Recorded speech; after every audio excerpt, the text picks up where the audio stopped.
It was inevitable. When making this series, it wasn't going to be happy dandy the entire time. We were gonna reach the dark times of total drama, and that is where we are now. Welcome to my ranking of every single episode of Total Drama All-Stars. On paper, an All-Stars season was everything you could have asked for within the Total Drama universe, bringing the best from both generations of Total Drama together to battle it out on the island one last time. Pair that with no more toxic waste, nods to OG Total Drama challenges, and so many dynamics new and old alike, it was very hard to imagine how they mess up this season until it aired. 13 infamous episodes of Total Drama had just released right in front of our eyes, and not a good 13. And from that day forward, the season was known as half of a dumpster fire pair of Total Drama. One that everybody can laugh and make fun of. The cast just should not have been 7 first generation and 7 second generation. 13 episodes tanked storylines or the ability to create good storylines. The character derailments in the back half of the season are out of this world and so embarrassing to watch play out. And the villain of this season is a complete joke and one of my least favorite things in Total Drama, period. All that I just described is the reputation this season holds. So when it's time to go back and rewatch the season for this ranking, I was very curious and nervous to see how bad this season truly will be. How much am I about to flame Total Drama All-Stars for the shit show that it is? And when I went back and watched, I was shocked. Shocked that it wasn't the worst piece of television I've ever watched. Now, I know that is a very low bar to pass, and I won't say much beyond this so I can save it for the review, but this was an eye-opening experience for me that had me questioning everything. I was 5 or 6 episodes in and genuinely, being fine with my experience, even enjoying it. But trust me, there is a fall-off. A dramatic one at that, and this will always be one of my least favorite seasons of Total Drama, bar none. But it's not a complete dumpster fire from beginning to end and had some standouts that I can't wait to talk about. Before I fully dive in though, if you enjoy this or any of my content for that matter, please consider liking the video and subscribing to the channel. I love doing this and I hope you love seeing me do this, and the best way to show that love or support is hitting the subscribe button. Regardless, am I a delusional psychopath or are there redeemable qualities being hidden while the public opinion give this season a bad rap? Only one way to find out. Let's go as I rank every single episode of Total Drama All-Stars. Well, look who finally came to visit me after a whole year. The producers have greenlit another season. So, you in? It is on! We gotta start every season where it all began, the premiere. Chrissy Poo got arrested at the end of last season for the toxic waste fiasco, but his year-long sentence is over with, and now we got another season on its way. An All-Stars season, and we're pumped.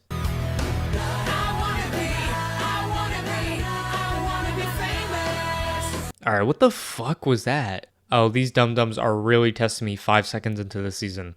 The shortened theme song has always been a pet peeve of mine. I don't understand why it exists. Maybe it's to add more time to the actual episodes, but those episodes suck. Revenge of the Island did just fine with a full theme song, but All-Stars was apparently too good for a full theme song, and that is so annoying and lazy. Even if it's not relevant, just know I'm very anti-shortened theme song, and I should have known the season would be shit when that happened.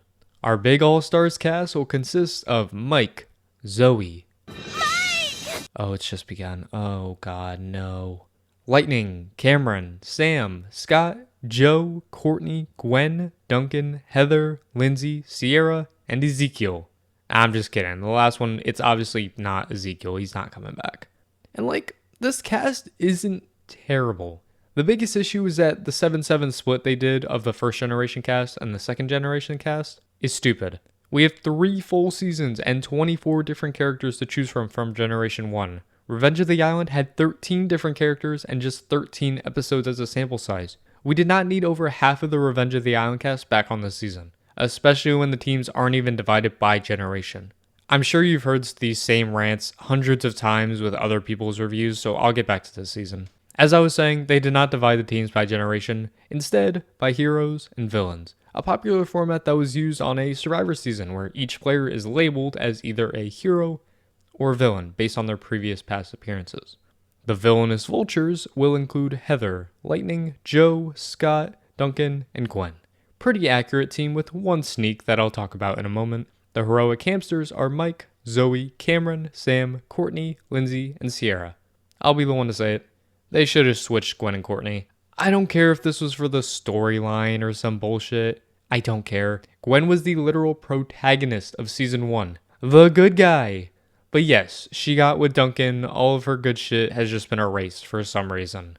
But that's not even like that terrible. I can somewhat excuse it. What is terrible is Courtney is the furthest thing from a hero. She was the antagonist of season 2. We don't get many antagonists, usually just one per season. And Courtney was one of them. What has she done to become a hero? Nothing. It's silly and stupid and a massive issue I have with the season right off the bat. Unfortunately, because of that Ezekiel bit, the heroes have a numbers disadvantage. So Chris gives the villains this robot dude, who might just be somebody we know, but we can wait for that reveal later.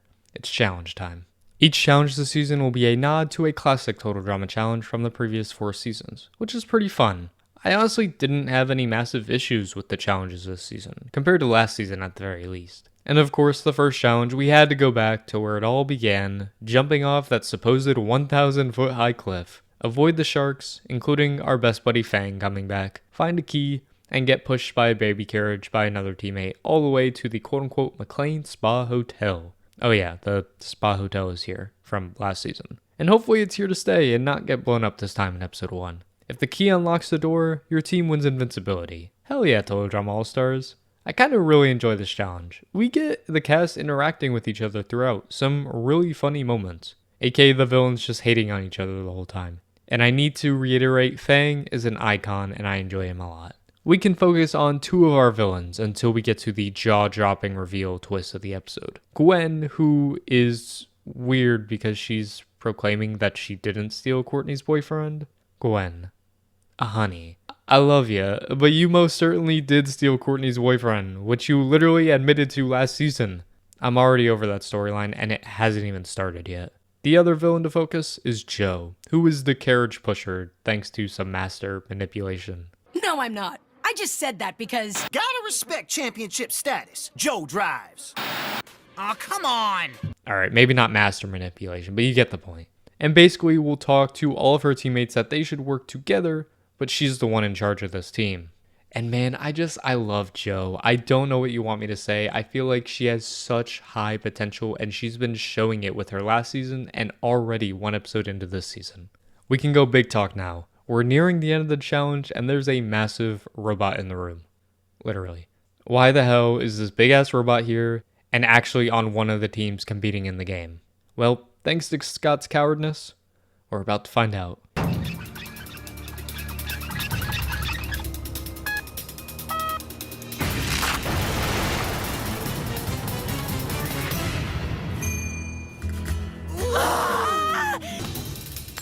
Yes! Go, Alejandro! Yeah, baby, I know that's right. We couldn't have an all-star season, let alone an all-star season with a villains team without Alejandro. And of course Alejandro will get the key right away. He leads the villainous vultures to victory at the first immunity challenge. Okay, that's where the fun ends, because the end of this episode does suck. A lot. I guess the winning team gets to watch the losing team at every elimination this season. But in the meantime, a volunteer is needed to go to Boney Island from the winning team. On Boney Island is the McLean Invincibility statue, back from last season. Basically works like an idol if you don't know. Lightning goes to Boney Island. These trips aren't actually necessary to the story. I just wanted to state it now so I don't have to in the future. But the elimination is so obvious and painful, it's Lindsay getting voted out. I didn't talk about Lindsay much at all this episode. That's because I was disgusted by what the writers did to her. Not only did they have to rob us in Island with those stupid challenge rules, not only did they have to rob us in action by having Lindsay vote herself, not only did they rob us in World Tour by having her forget what fashion is against somebody who wanted to go home, but in her final appearance on all of Total Drama, they decide to rob us in possibly the worst way yet, dumbing her down so much that she forgets how to push a cart. A cart. I promise you, she is not that stupid. Never has been, never will be, but the writers needed a dumb excuse to boot Lindsay first, and that was their option. It sucks so bad, and in an episode that surprised me and had some good moments throughout, this ending really does suck, and it's the start of a list of issues I had with the people in charge of writing this season. I have talked a lot about this first episode, but it was a pretty solid premiere, and I felt like there were a lot of things I needed to get out of the way. I'm sure nothing bad could possibly happen moving forward to ruin a season titled All Stars. Nah. Well, lucky for us, nothing bad has happened yet, because I think this episode 2 is on par, if not even a little better than the premiere. To start the episode, we are given Sierra being crazy, Lightning being lightning, and Alejandro and Heather having wonderful tension that I can suck up and eat up every time. And did I mention Lightning? Yeah, because I unapologetically love that man, and he's incredible this episode. Nuh-uh, I need both. When this one gets tired, I'll use this one. The challenge has each team having to dig up 7 pieces of a 3D replica of a famous landmark and build it back together. This challenge was a lot of fun the entire time, honestly. And by this challenge and by the people being fun, I mean the villains during the challenge. Lightning, again, the icon he is. Just please watch this man this episode. Ain't nobody telling Lightning where to dig. I'm my own man.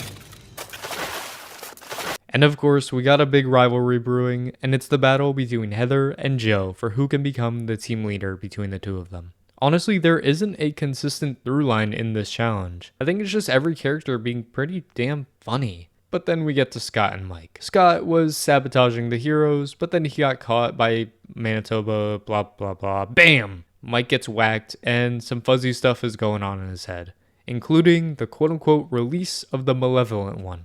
Whatever that means, I'm sure it's nothing. But yeah, aside from that piece of lore in the story, we get to enjoy the rest of the episode being a hilarious mess. Alejandro lying to Heather about his legs still being asleep, even though they aren't. Sierra just box jumped like 20 feet in the air, what the fuck? And to end the challenge, Lightning, the math genius, doesn't know how to count to 7 and blows it for the villains. Oh, come on. Just get it shut done.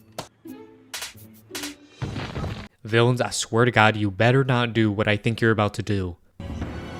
Lightning!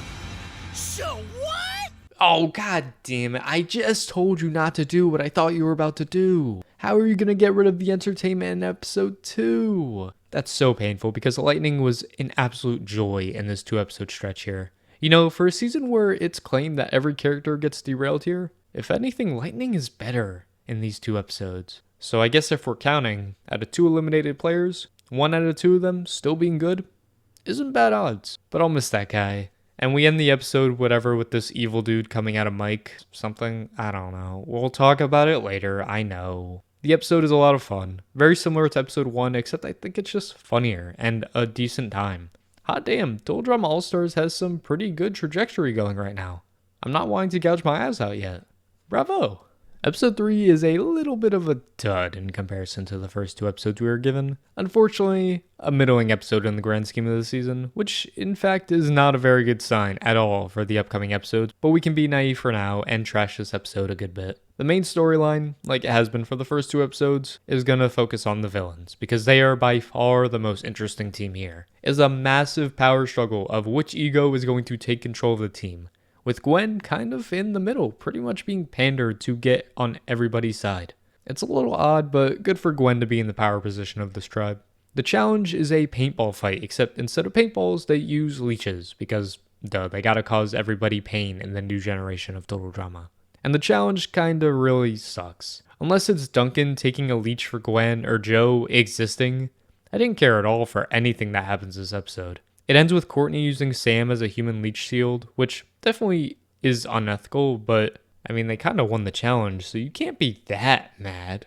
Except for the heroes are that mad. Whatever, get over it. This heroes team sucks, actually. And then Joe gets the boot on the villains. And the vote was between Joe and Heather? That's a tragedy. It makes sense because these were the 2 fighting to be the leaders, but I would have loved for these 2 to go at it for so much longer in the season. We'll end the episode with some weird tension between Sierra and Cameron. And by that, I mean Sierra is acting weird as hell. And it's kind of fucking me up. And then we also get Courtney and Duncan switching teams because Courtney was acting like a villain and Duncan was acting like a hero. And Gwen also tried apologizing to Courtney and fucked it all up. So yeah, Gwen and Courtney, not on good terms. Courtney and Duncan switch teams. Joe gets the boot. That's what you need to know. The episode doesn't do much for me. There are some funny moments that I enjoy sometimes, but I felt it really was hard to care about anything that was going on. Maybe because Lightning isn't there to cheer me up, but at least we have this scene, which was unironically the best part of the episode. Maybe it wasn't the best idea to dump Lightning so fast.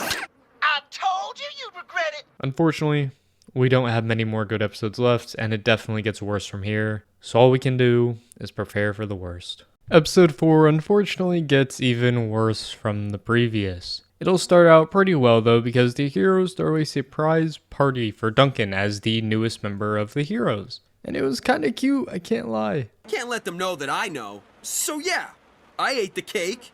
It was like eating the happiest day of my life. That's where the episode ends their fun. I'll talk some about Mike and what's going on in his noggin there. Ever since he got fucking rocked by Scott Shovel, he's had this weird personality thing that has taken over at some times or done some quote-unquote evil things. In this instance, he broke Sierra's phone, so I guess there is something evil brewing on in the Heroes team, and we'll keep an eye on it. The challenge is a mix of an eating challenge and a silly pain obstacle course. Two things that have kinda really sucked since season 1. So there is no fun to be had, seeing people eat food, run around and puke, and just exist. No thank you. The only storyline that truly develops here is Scott low-key having a crush on Courtney, of all people, apparently, for some reason. Yeah, I have my thoughts on that, and I will definitely get to it soon, but no, I am not a fan. And that's it. Fucking nobody cares about people throwing up the entire time. The challenge will come down to Alejandro and Sam, which admittedly was kind of fun. But Sam pulls out the clutch gene in his body and wins the challenge for the hamsters again. Unfortunately though for the hamsters, but especially for Sam, he kinda sorta maybe slipped some pancake into his pocket to save himself in case he went to Boney Island, meaning he didn't eat the entire pancake, which also means that the villains actually won the challenge. And Sam will obviously get the boot for this. Sam had no business being on this season. Literally none. Even if they wanted to do the 7v7 split, first and second generation, Sam? Are you kidding me? Nobody really gives a damn about Sam or what he brings, which is nothing except for being a punching bag this season. It was dumb and should have went to somebody else. It's unfortunate he wasn't booted first, but at least they understood their mistake and took him out fairly quickly because, yeah, I was not about to deal with a whole season called All Stars with Sam bumbling around. Although I guess we still have some jokes I'm supposed to call players still here to deal with. The episode's a bore. It's a blur. And yet it's not even bottom 5. That kind of shows you where this season is going. Holy shit? No, like, holy shit. We get to talk and explore a really fun episode of Total Drama. Like, enjoyable and doesn't embarrass me when I watch it or think about what happened here. Unfortunately, we do have to start with Zoe now noticing that Mike has his weird personality thing going on. This time he sabotaged Cameron. And then the Scott and Courtney stuff is also developing. Oh, two storylines I'm just not a fan of. Lucky Sierra is in the middle and brings some comedy relief to help my pain. Ow! What was that for? I thought you couldn't see me. We get a nighttime challenge, a race across the island, but the twist is that tonight is a blue harvest moon, which will apparently make all of the animals on the island act the opposite of how they normally do. So that's always fun, and it'll lead to a lot of good character moments. Unfortunately for Mikey Poo, the blue harvest moon also brought out his evil personality for the episode, just to be comically evil. Aren't we so lucky? Luckily, the blue harvest moon also changed Heather to be super nice and an absolute star on the episode. Like, when I say this is one of my favorite bits in all of Total Drama, I'm dead serious. She's so much fun and carries this episode for me the entire way.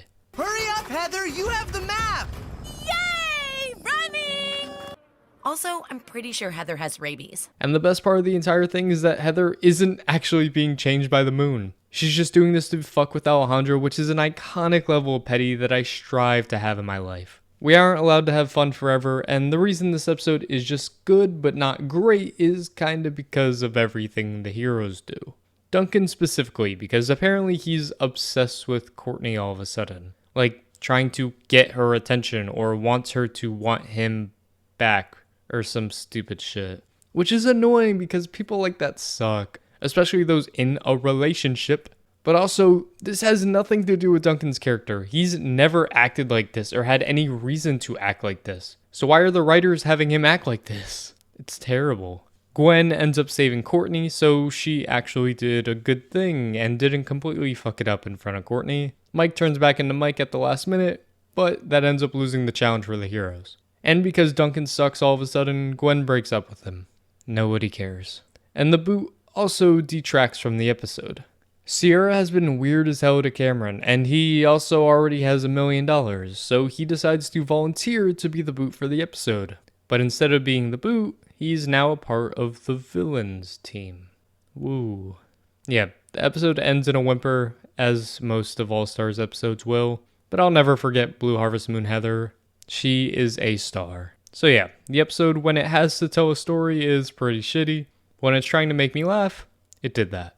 So that's good enough to be number 2 for the season ranking. It doesn't get much better than this, for better or for worse. I'm not gonna be taken down by a gang of bunnies. Help! I'm being taken down by a gang of bunnies! Are beavers normally nice or normally evil? Ow! Ah! My butt is not a chew toy! Hey now, episode 6 was also a good amount of fun. I know people have a massive issue with the conclusion of this episode in particular, but I might have a different opinion, so we'll see when we get there. The pre-challenge storyline we get to follow is between Alejandro and Heather, who both decide instead of opposing each other, they need to work together and form a temporary truce.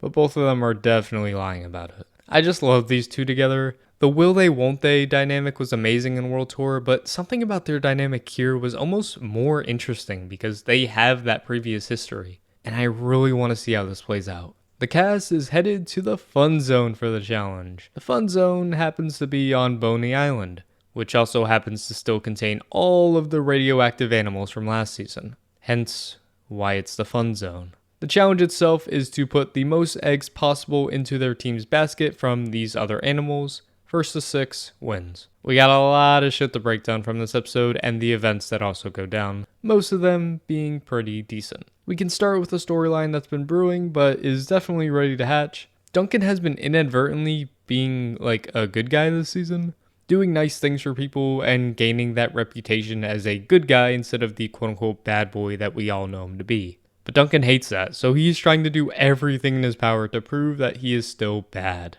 This egg. I promise I'll bring it back. Oh, no.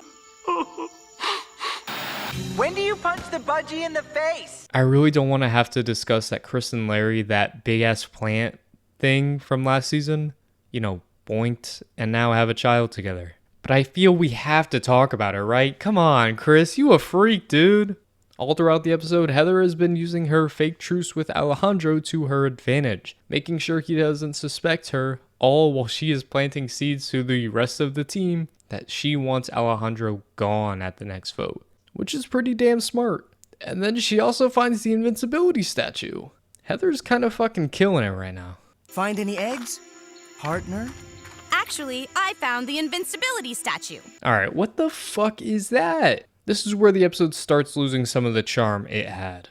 In theory, I guess if Heather knew that Alejandro saw her find the idol, telling him isn't bad. But she had no reason and no knowledge of that. So now she looks extremely stupid and trusting of the person that she publicly wants out, for no reason. People judge the acts of Heather later on in the episode, but this moment here is the most frustrating moment for me, and it's not even close. Luckily for us, the season has given us really funny moments to calm me down when I see some bullshit and poorly written storylines happen. Heroes managed to win the challenge, so with an elimination looming, Heather goes back to retrieve her invincibility statue. But it's kinda gone. And because it's gone, there's only one justified person that could have possibly taken it. Say it with me now. Alejandro. Of course Chris took my invincibility statue. Who else? What? No, Heather. God damn it. Alright, maybe the majority is right. Heather was being dumb as hell this episode for no reason.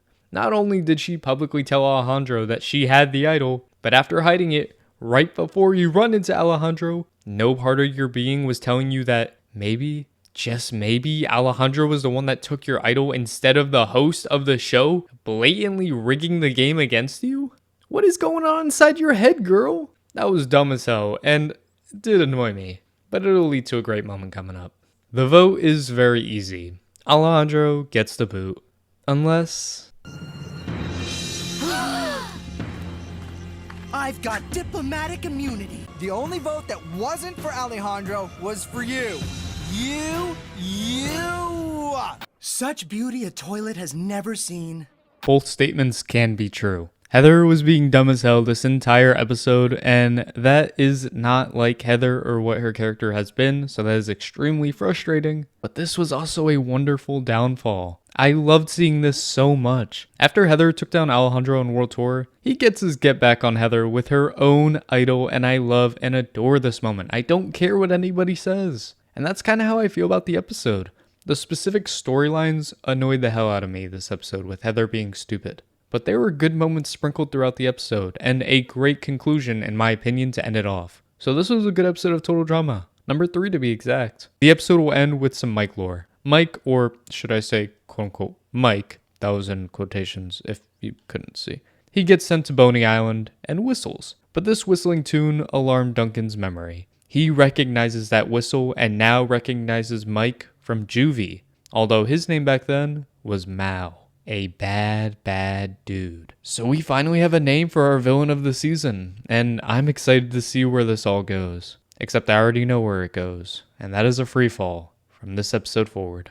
I'm sorry in advance. We have now reached what I would like to title the point of no return. I know the number 1 episode spot is still open, but that is a special case scenario for one of these episodes. From here on out, though, these episodes take a massive pitfall and become the shit show everybody knows Total Drama All-Stars to be. So if you thought I was ranting before in these previous episodes, get ready for some very honest feelings about these episodes of Total Drama All-Stars coming up, starting with episode 7, which all things considered is probably the best of the rest. We will start with Duncan going to the best person he possibly could go to about this Mao theory, and despite it being an insane story, Zoe, the person he talked to, is actually considering it and will keep a close eye on Mike or Mao or whoever the hell this guy is moving forward. The challenge is a good old-fashioned boxing match, except every player will go against some random but not so random opponents. Every matchup is rigged so we can get the best drama possible, which I will take. My favorite matchup by far was Alejandro versus Jose, baby. Brother on brother crime. And this is for calling any aspect of Heather unattractive. Heather, I know you're watching. Call me. Ugh, these two are so cute. Ala Heather till I die. Izzy is back again and decides to serve Icon. Question: who's Mal? Duncan and the little birdie having their reunion was honestly really cute, and I'm kind of really enjoying the Duncan turning soft arc. It's my entertainment for these episodes, and to see Duncan in this role that he's never been in before is unique and interesting, and I don't hate it. But this episode isn't that great, and this next part is the main reason why. So Courtney and Gwen have been beefing all season, but very slowly have been connecting again and repairing that relationship to be at least friendly. But Chris is an evil man and has Gwen and Courtney box against each other. And thanks to some motivation, they get pissed at each other again and fight and blah blah blah. What pisses me off is how fast they made up after this and became best friends forever all of a sudden. I'm sorry, what? You lazy ass writers couldn't create a decent storyline to these two becoming friends again. It's all fused, and yeah, with only 13 episodes, some things have to be rushed, but this felt lazy and overlooked and really pisses me off because these two become insufferable characters when they are best friends. I kind of would just like them to stay enemies, at least they were interesting that way. Because of this makeup though, the villains win, and the big twist of the episode allows the villains to choose which hero is eliminated. And for plot purposes, they get rid of the hero with no storyline left to cover, and that's Sierra. Duh, Sierra should not have made it this far. She turned into a stalker again, except just worse in every way. This is how I feel people who think Sierra was annoying in World Tour saw her. And there were very few funny moments by her either, which is something that was really strong in World Tour. It was just an all-around failure, and if this is what they were going to make of Sierra, she just shouldn't have been on the season.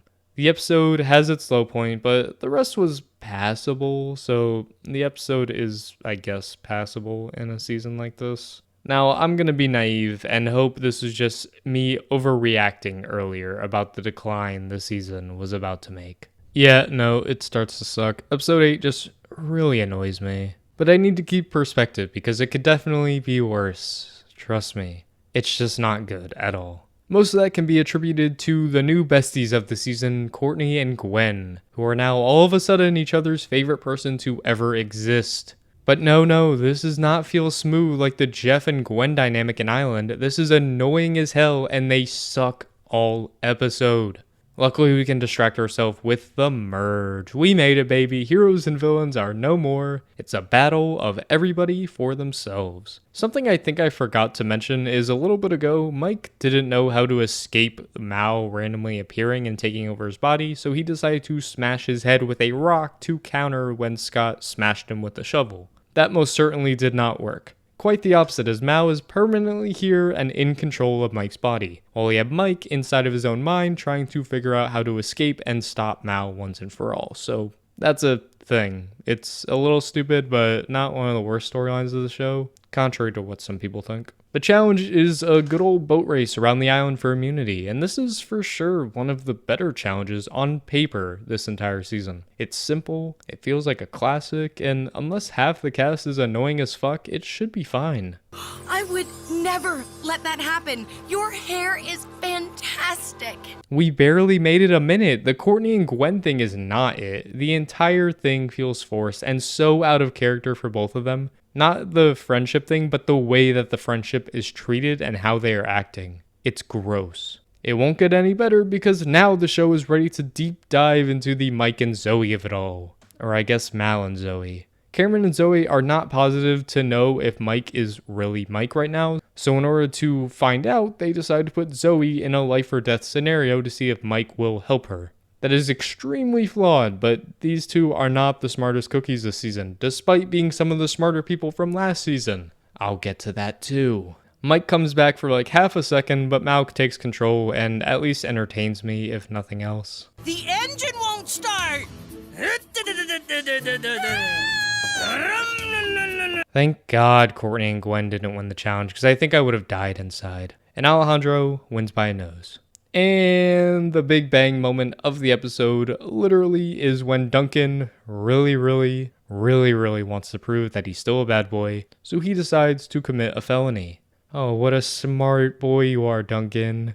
Aw, it's so cute to see him get arrested for blowing up a piece of private property.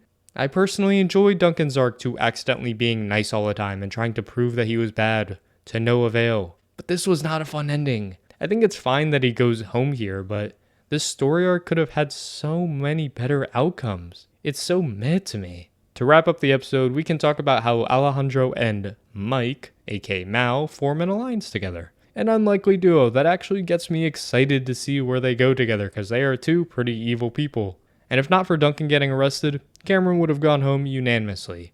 But that doesn't really make any sense.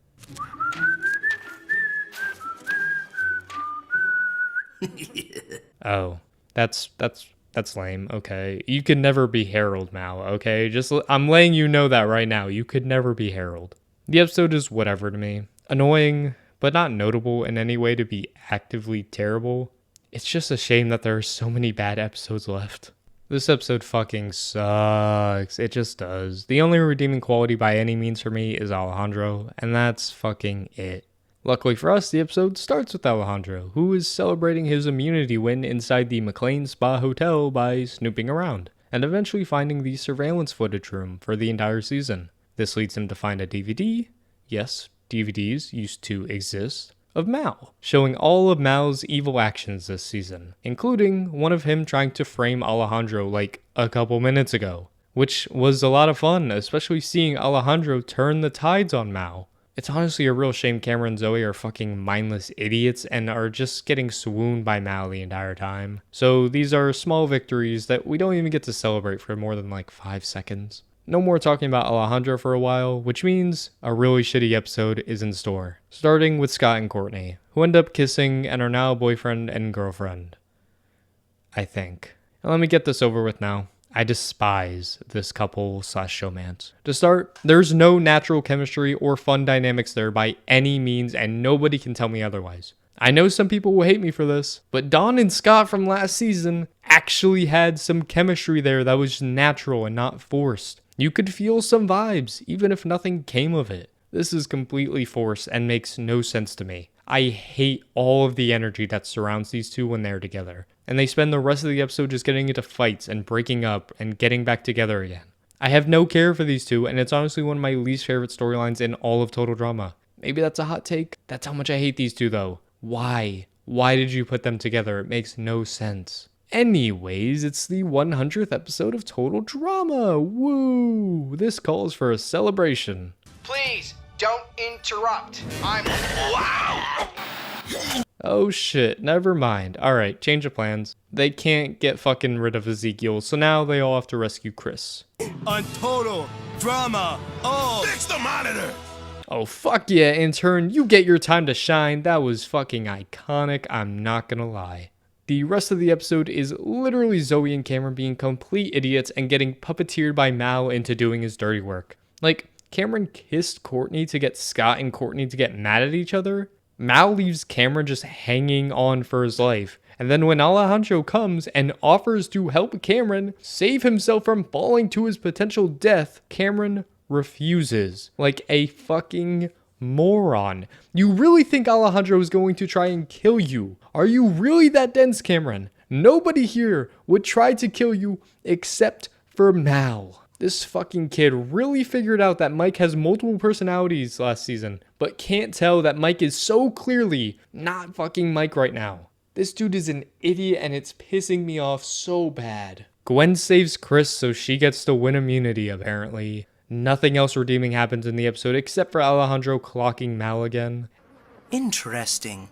I never mentioned that Cameron was hanging. And Cameron, because he's an idiot, is too injured to continue the game because he didn't let somebody save his life. And then they put him back in a fucking bubble. A bubble! Like, are we being serious right now? These writers are pissing me off, and I'm about to name drop them for the shit show we are being forced to watch. I'm watching you. I'm warning y'all. Yeah. Mal reveals to Cameron that he's been here the whole time. The episode ends. I hated it. Alejandro saves us from the worst episode of all time, and I'm being dead serious about that. But it's not good. Not even average. Second worst of the season, only saved by one disaster of an episode that we will eventually get to.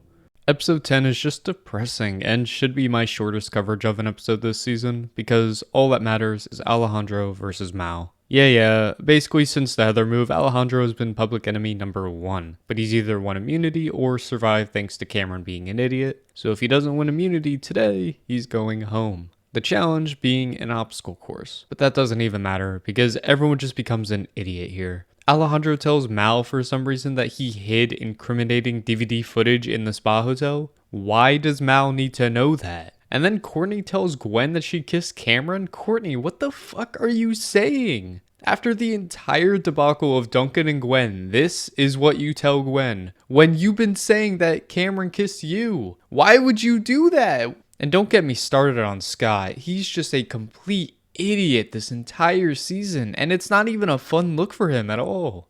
A wedge of what? Cheese? The apparent mastermind last season is just a human punching bag that doesn't understand anything this season. And of course Alejandro doesn't even win immunity, so we don't get a satisfying ending to the episode after all that we've been through. Alejandro goes home and tells everybody the truth is in the arts. Instead of, I don't know, telling everybody that Mike is Mao? What the fuck? The plot armor on this guy. But I can't drag Alejandro too hard because he was one of my favorite parts of the season. I think I enjoyed him a lot more this season than I did in World Tour, which might be a hot take. The underdog run was fun and everybody knows his tricks this time, so he has to maneuver in different ways than just getting everybody to fall for him and then trick them into getting voted out. So Alejandro is a plus for sure. The episode, however, shit. So bad. Better than episode 9, but just barely. Everything is dumb, people are dumb, the season is becoming dumb, and I know what's coming up next. You know what's coming up next. It's not gonna be fun.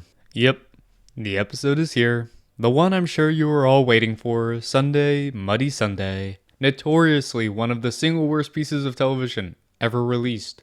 And I won't keep y'all curious. This is last on the list, and it's not even remotely close. Now, I get to explain why this episode is so fucking terrible. We'll start with Mao, the bane of my existence, who is so desperate to find and get rid of that incriminating DVD in the spa hotel so he isn't exposed as an evil person who wants to kill everybody. Also, I need to point out, why doesn't production do anything about this? Mao isn't a fucking villain. Mao is a criminal that Total Drama is casually letting stay on the show. Like, what the fuck is wrong with them? We can move to Courtney now, the star of this episode, in the worst way possible. She starts with this bullshit statement. This is the farthest I've ever made it on Total Drama, and I am going all the way.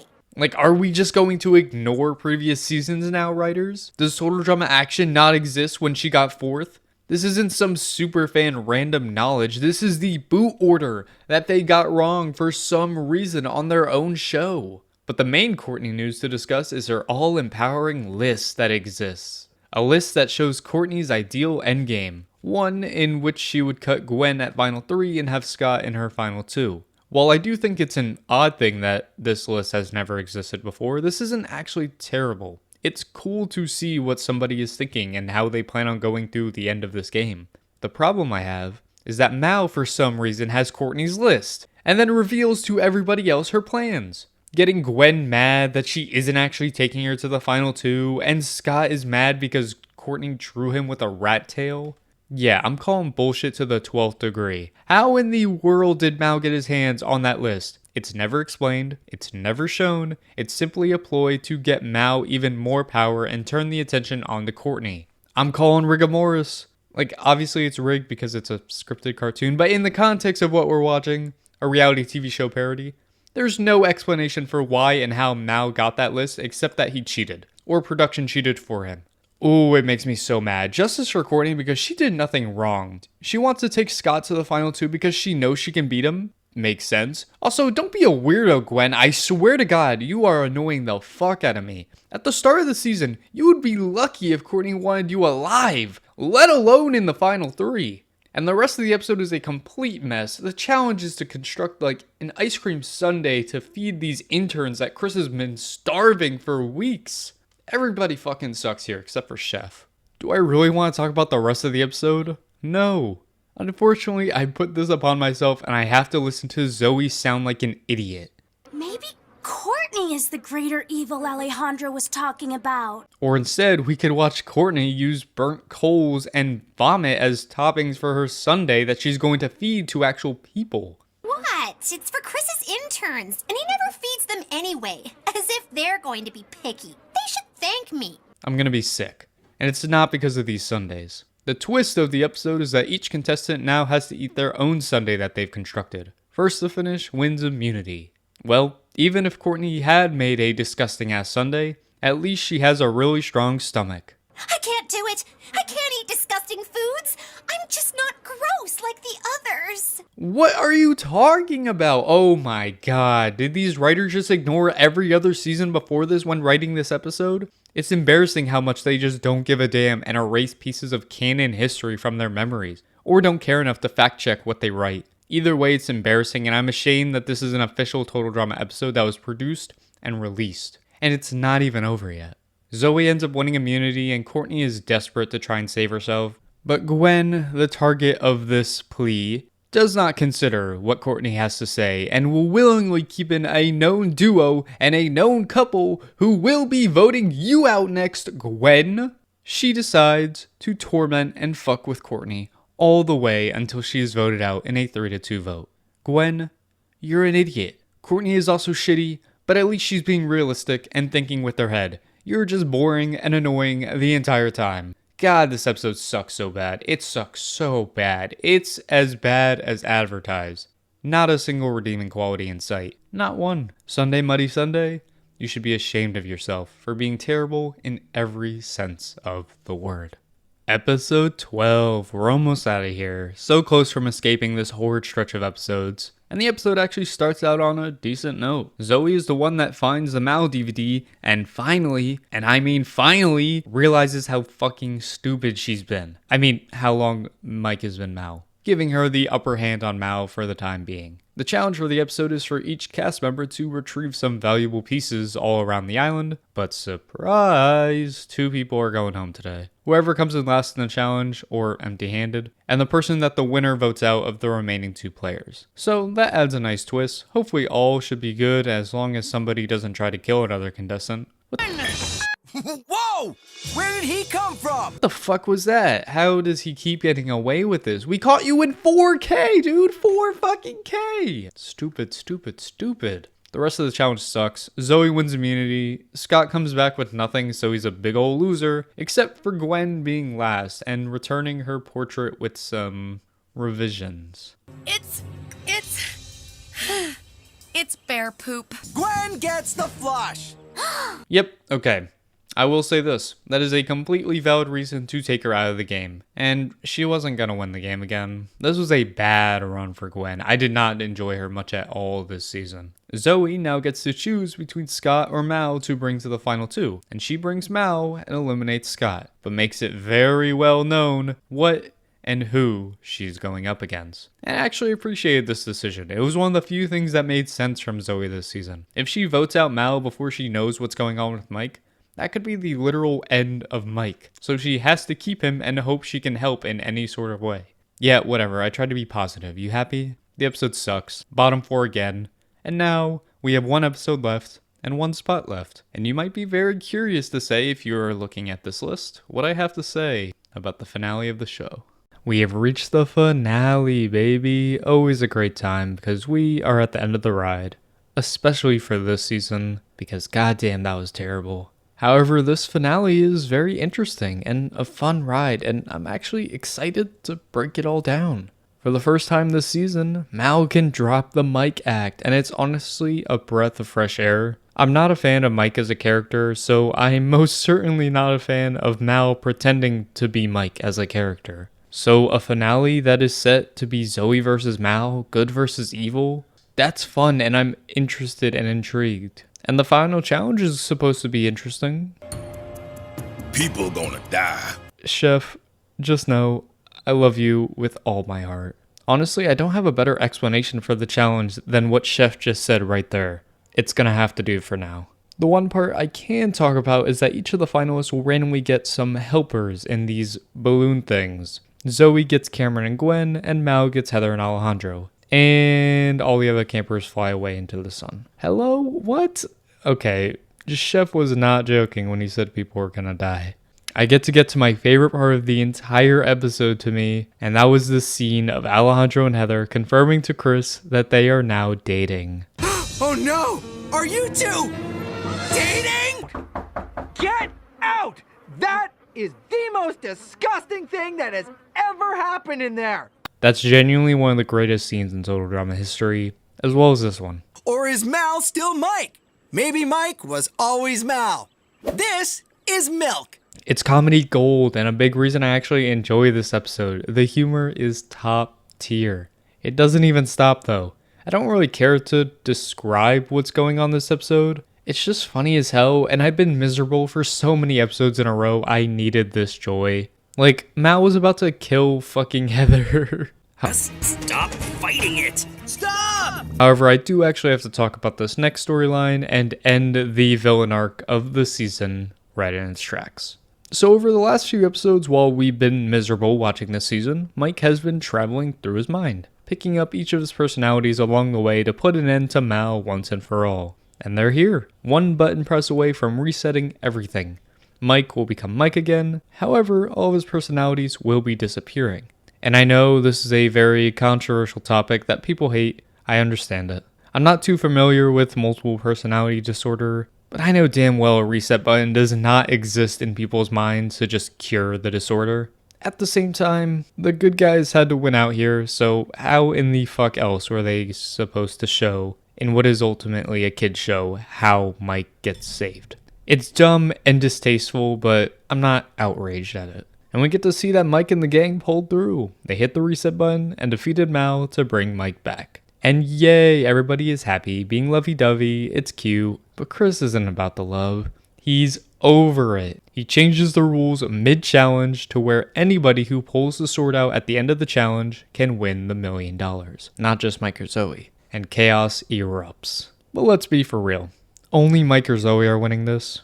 But which one of them is the real answer?